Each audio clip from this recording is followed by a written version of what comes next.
Alors, on revient sur le thème du jour avec le coach Accès Succès. Alors, coach, rappelez-nous le thème. Le thème, c'est le désir de réussite. D'accord. Tout le monde a le désir de réussite, mais on ne sait pas comment s'y prendre. Et c'est pour cela qu'on a toujours besoin d'un coach pour nous guider, pour nous donner les outils, pour nous donner les méthodes qu'il faut utiliser pour parvenir à notre réussite.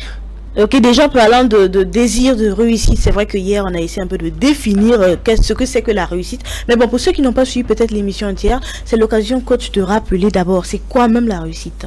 La réussite, c'est d'abord savoir ce qu'on veut. D'accord. Savoir qu'est-ce qu'on veut demain et être permanemment dans la quête d'aller dans cela. D'accord. Et d'autres vont le résumer, c'est avoir une vision, c'est avoir un objectif dans la vie. D'accord. Et quand on a un objectif, tout ce qu'on fait du matin à la nuit doit aller dans ce sens. Et on doit travailler avec beaucoup d'outils, beaucoup de valeurs, beaucoup d'aptitudes pour parvenir vraiment à atteindre l'objectif qu'on s'est fixé. D'accord. Alors bah voilà, c'était là la définition de la réussite. Mais bon, coach, il y a des moments, j'entends souvent dire que le succès et la réussite sont des termes qui tendent à se ressembler, mais qui ne sont pas pareils. Pour vous, est-ce que c'est le cas? Est-ce que il y a une différence entre le succès et la réussite? Bon, il y a une nuance. Parce que ceux qui on peut dire que quelqu'un a réussi, mais pour lui, il a réussi, il a du succès, mais le mot réussite est plus profond que le succès. On peut avoir du succès à l'école, mais est-ce qu'après l'école, on a réussi? C'est pour dire que dans la réussite, le succès qu'on a eu à l'école doit nous profiter. Si on a fait un parcours, on a eu des bonnes notes, et après avoir fait l'école, on ne s'en sert pas, ça ne nous est pas utile, on ne peut pas dire que la personne a réussi. Voilà. C'est pour cela aussi que la réussite est plusieurs aspects. Parce que quand on prend la vie de l'homme en développement personnel, on le résume en 6 domaines, 8 domaines, et d'autres même vont jusqu'à 12. Qui est la famille, les finances, les loisirs, la carrière et la réussite sociale. Il y a tous ces différents aspects-là qu'on doit pouvoir évaluer afin de dire qu'une personne a réussi. D'accord. Et aujourd'hui, nous parlons du désir de réussite. Parlons du désir de réussite. Ça revient également au changement. Vouloir sortir de notre train quotidien et tendre vers l'excellence, il faut le dire. Et le désir de réussir est animé par tout le monde. Que ce soit dans le couple, on veut réussir sa mission d'épouse. On veut réussir sa mission de mère. On veut réussir sur le plan professionnel, réussir sa carrière, réussir sur le plan social, réussir sur le plan familial, que toi et puis ta famille, il y a toujours l'entente, il y a une bonne cohésion sociale, que réussir au niveau des finances, que quand même on puisse dire que bon, financièrement, il n'a pas juste un boulot, mais financièrement aussi il est posé. Ça aussi c'est un désir qu'on a de réussir. Maintenant, il faut savoir que le désir, c'est un état d'âme, on est enflammé de l'intérieur, on a une envie, on est animé par quelque chose, on est motivé par quelque chose. Maintenant, pour pouvoir aller dans la réussite, il faut bien déterminer ses objectifs. Peut-être on est animé, je vais réussir mes études, mais on doit savoir pourquoi. Je vais réussir pourquoi. Donc, ce qui vient qu'on doit avoir une vision claire de ce qu'on nous-mêmes on se dit comme réussite. Je prends l'exemple, quelqu'un peut dire que réussir à l'école, c'est juste avoir des diplômes. Lui, son objectif, c'est avoir des diplômes. C'est tout. Et donc, il va se donner les moyens, même s'il va tricher, de réussir. Mais l'autre va dire, réussir à l'école, c'est pas juste avoir des diplômes, mais il faut que mais je mérite mes diplômes. Donc, il va se donner les valeurs du travail, de l'intégrité, pour obtenir ces diplômes-là. Donc, si je comprends bien, coach, la réussite, selon vous, c'est lorsque on arrive à atteindre les objectifs qu'on s'est fixés. Atteindre les objectifs qu'on s'est fixés, mais aussi avec ses valeurs. Avec ses valeurs. Avec ses valeurs, d'accord. Si j'ai pris l'exemple de l'école, d'autres vont dire que je désire me marier. Oui, tu désires te marier. Et d'autres, dans leur désir, dans ses valeurs, il va se marier avec quelqu'un qu'il aime.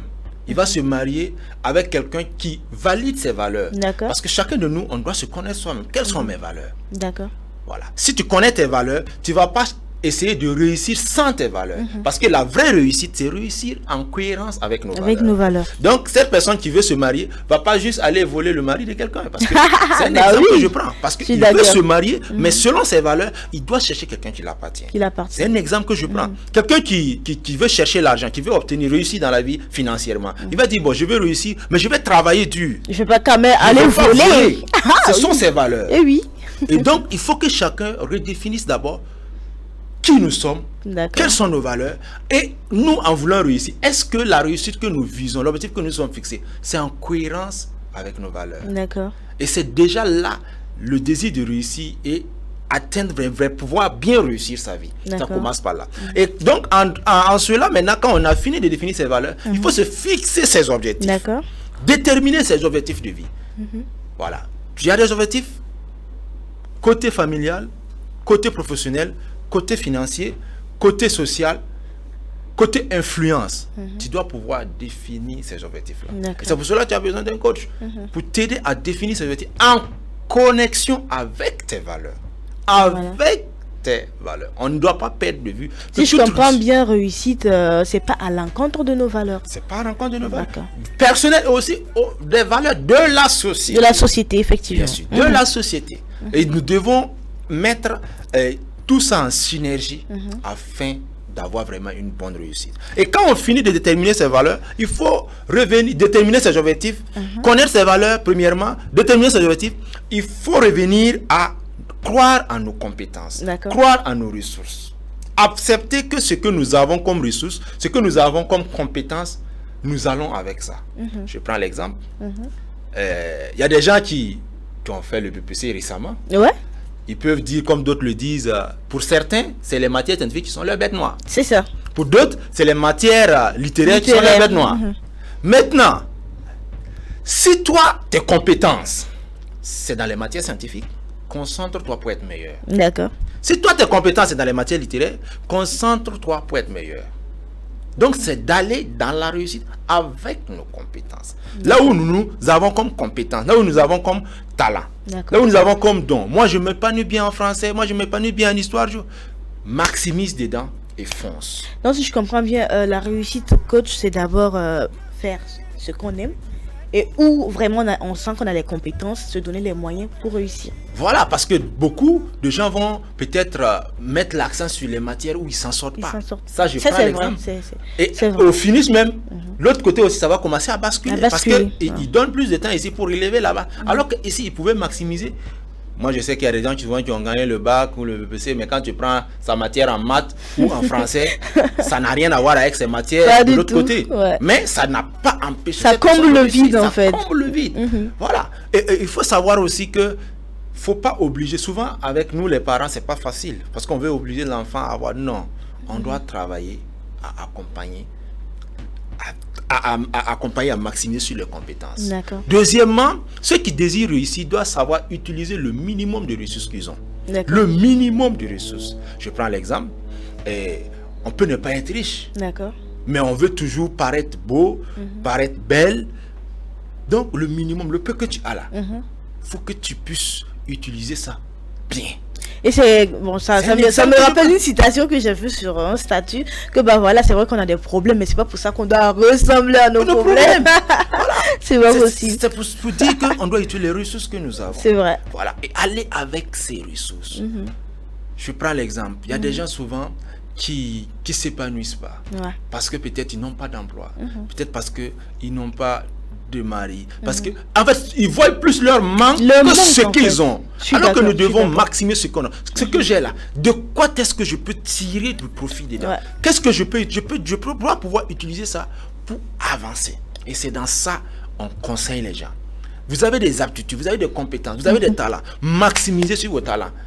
Il y a des gens qui peuvent dire que bon, moi, j'ai fini mon école, voilà, j'ai tel diplôme, mais j'aurais aimé avoir tel diplôme. Mais avec ce diplôme-là, qu'est-ce que tu fais? Fais quelque chose en attendant, quand même. Quelque chose en attendant. Et je profite par là, lancer un appel à tous les étudiants. Vous avez eu une licence en économie, en histoire, en attendant d'obtenir un emploi à la hauteur de votre diplôme. L'emploi qui est à côté qu'on vous propose là. Commencez à faire avec. Et d'ailleurs, on le dit, il n'y a pas de sous-métier. Commencez à faire. N'hésitez pas. Peut-être aujourd'hui tu le fais. tu ne sais pas ce qui t'attend, quelle grâce t'attend, quelle opportunité t'attend. Ne dis pas que non, tant que ce n'est pas ça, c'est bien. Mais commence avec tes ressources.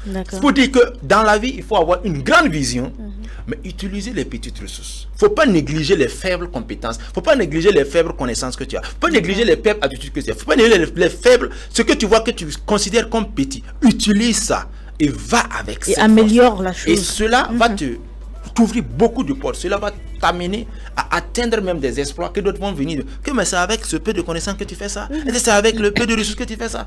Et les gens seront étonnés. Pour dire que le miracle secret du succès, c'est de maximiser ce que vous avez. Qu'est-ce que tu as aujourd'hui? Qu'est-ce que tu sais faire? Va avec ça. Commence avec ça. L'argent que tu as besoin d'entreprendre là, aujourd'hui tu as quelle somme? Utilise cette somme-là. Commence à faire quelque chose.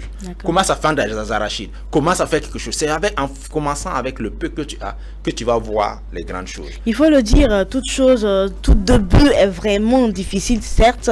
Tout début est compliqué, mais c'est pas pour autant qu'on doit baisser les bras. Il faut toujours foncer, comme l'a dit le coach, il faut foncer. Et c'est pour cela, quand on commence à travailler dans ces objectifs avec les peu de ressources, avec les peu de compétences, on doit rester positif. D'accord.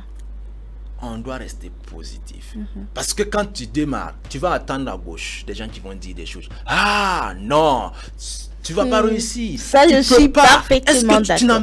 Tu n'es même pas qualifié pour ça. Tu n'as pas les compétences pour ça. Pourquoi tu perds ton temps?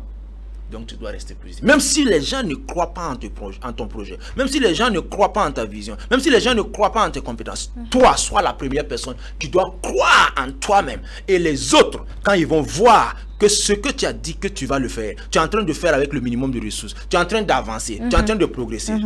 Quand tu vas être au sommet, ils vont venir dire waouh. Ce sont les mêmes qui vont t'acclamer. Ils vont t'acclamer, ils vont appuyer, ils vont dire waouh, vraiment, excuse-nous, nous n'avons pas cru en ce que tu faisais, nous n'avons pas cru en toi, mais aujourd'hui nous voyons que tu es resté focalisé, tu es resté sur ta vision, tu t'es pas découragé. Et c'est ça. Et il faut savoir aussi que quand on démarre un business, quand on démarre un projet, on est dans un autre stade, le stade de l'expérimentation. Il faut accepter, faire l'expérimentation. C'est pas tout de suite que quand tu vas démarrer que tu vas avoir le succès. C'est pas tout de suite. Pas du tout, ça vient avec le temps. C'est avec le temps qu'on va expérimenter cela. Et quand tu dois permettre au temps de te donner le succès. Ouais. Faut pas vouloir aussi, comment dirais-je, sauter les étapes. C'est pas possible.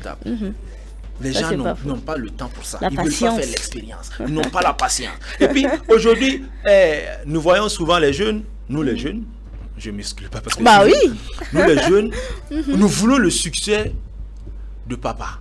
Nous voulons le succès d'un tel en un temps record. Je suis d'accord. Et c'est dommage. Alors que c'est plusieurs années de travail. A bâti des années. La voiture que papa roule aujourd'hui, la V8 que papa roule aujourd'hui, la Highlander que papa roule aujourd'hui, il a fait combien de temps de service après, avant de l'acquérir? Il a fait combien d'années?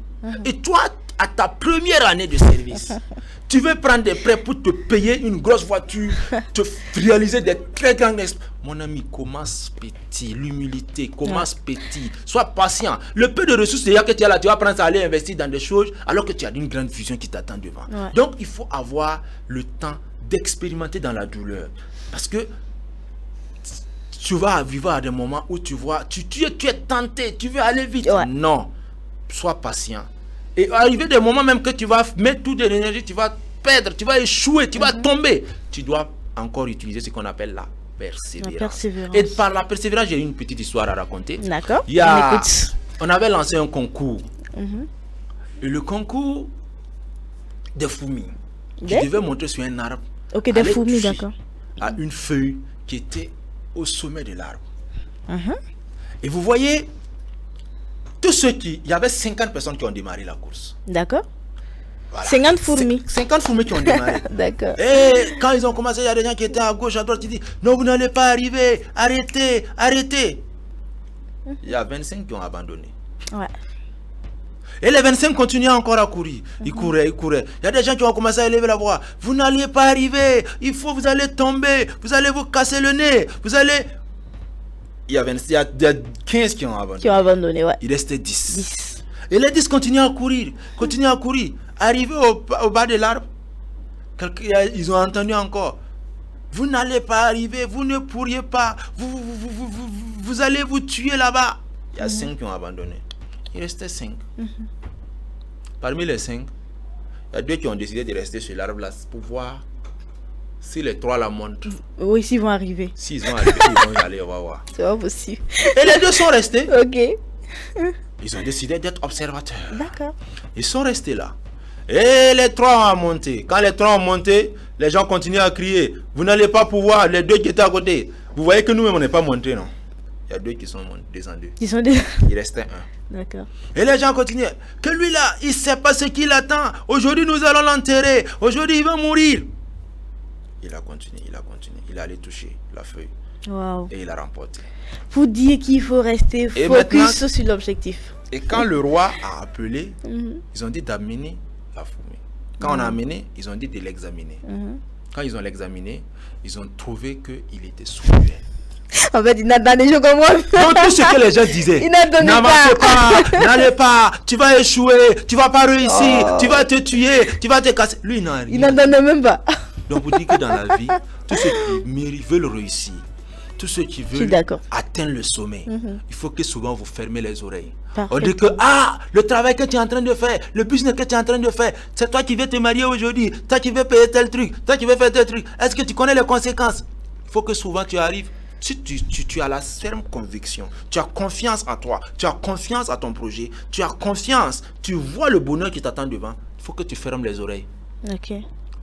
Tu fermes les oreilles et tu avances. Tranquille. Tu avances, tu avances, tu avances, tu avances. Et quand tu vas être au sommet, les mêmes personnes qui te critiquaient, les mêmes personnes qui te disaient que tu n'allais pas échouer, les mauvais prophètes de ta vie, là, ils vont venir maintenant devenir des acclamateurs. Ils vont venir des griots de ta vie. Ah oui, c'est notre ami. Ils vont te rappeler qu'ils t'ont vu à tes débuts. Il a commencé devant nous. Donc, c'est clair. Je l'ai connu ici à ses débuts. À ses débuts, oui. C'est pas l'enfant d'un tel là. C'est l'enfant d'un tel. Mais quand tu commençais, tout le monde disait que il est orgueilleux, il se prend la tête. Il se prend pour qui pour faire ça? Il se prend pour qui? C'est l'enfant de Kim. Ouais. Parmi tes frères, là, quelqu'un a fait ça. Et toi, tu viens faire ça. Donc, il faut toujours avoir foi en votre vision. Croire en vous-même. Et même si personne ne le fait, vous avancez. Ok. Et coach, tu peux ajouter à ce que vous avez eu à dire, moi personnellement, bon, auprès de toutes ces personnes qui ont réussi, que j'ai eu à échanger avec, que ce soit lors des interviews et tout, à chaque fois que tu leur demandes quelles ont été les difficultés que vous avez rencontrées, ils vont te dire: ma famille n'était pas d'accord pour ce que j'ai voulu faire. Mes amis m'ont découragé. Beaucoup de personnes vers qui je suis allée pour des conseils ont essayé plutôt de me déstabiliser et tout. Mais je n'ai pas écouté, j'ai foncé. Aujourd'hui, ils sont fiers de moi. Je dis tout simplement, c'est un peu comme ce que le coach a dit. Il faut fermer les oreilles.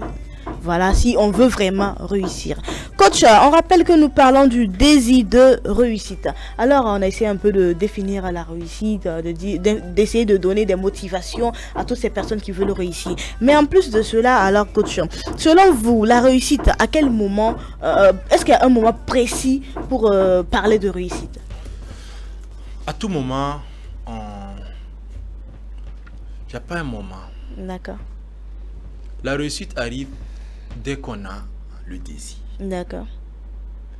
Les gens pensent que le succès d'un tel, c'est un accident. C'est le destin, comme on le dit. C'est le destin, effectivement. Non.